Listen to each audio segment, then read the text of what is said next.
And then your life is not totally 100% driven by the fear. So that is just kind of like a, like just a wisdom that we use in the Tibetan Buddhism, that like how we shaped our fear, to use it, to make our fear in the right direction, to make it create more positive result. So it is like, first you look and accept that, you are afraid. There's a fear. I accept that I am afraid and I have a fear. And then you look into the fear, and then you will find that your fear is, it is just creating a lot of image which is not true. And then it is also living in the future, it's not living in the present. So with that understanding, what will it help you is you allow yourself to be in the present, and you watch your fear, and that time you can really shape your fear.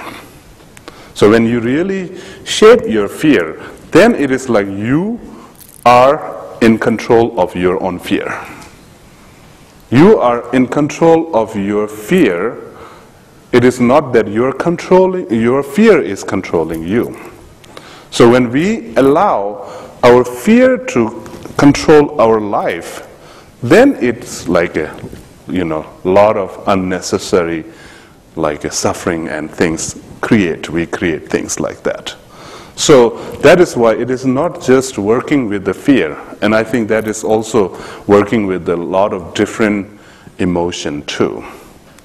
Like once we know how to shape our fear, then like many of our emotion that is related to the fear, and we will clearly see which emotion is related to the fear, and we will know how to shape it.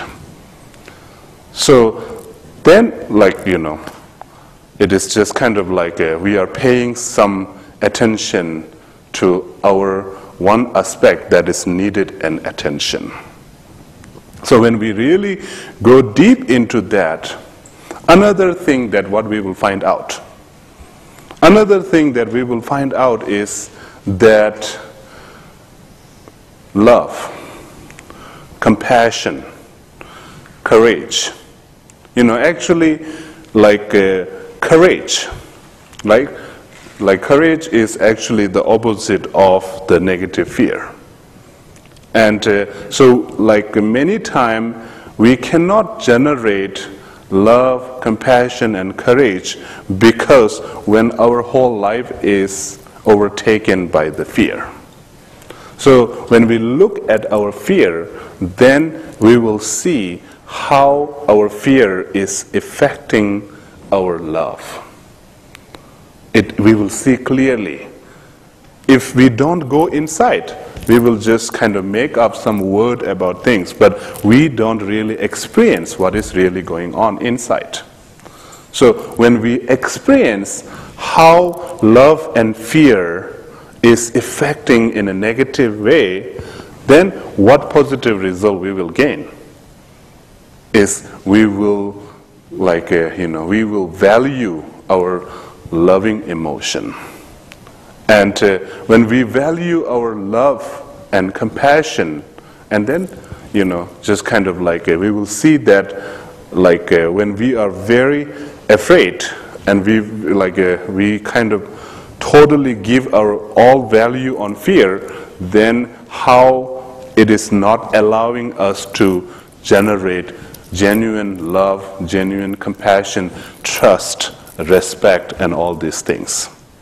So that is just kind of when we know how to shape our fear, when we know, and actually the another words for shaping fear is to go deep inside the fear and face with the fear. Then there's another catch actually. When we are, the one main obstacle to face our fear is that we have another fear, that is fear of our own fear. Because we don't want to face it. Why we are keep avoiding it? Because we are afraid. So, like all these things, kind of like we will realize and recognize when we really go deep inside. So that is just a short version of Tibetan Buddhist point of view, how we look at the fear and shape our fear, and to really accept and to, to really explore and our own emotion, and then it will help us to bring ourselves into the present moment. So all the message is coming into living into the present moment. Everything, all the spiritual advice, everything, it is like if we start living in the present moment more, then all this unnecessary emotion we can deal easily. Yeah. So that's just a short topic on shaping the fear. And if you have any question, we have a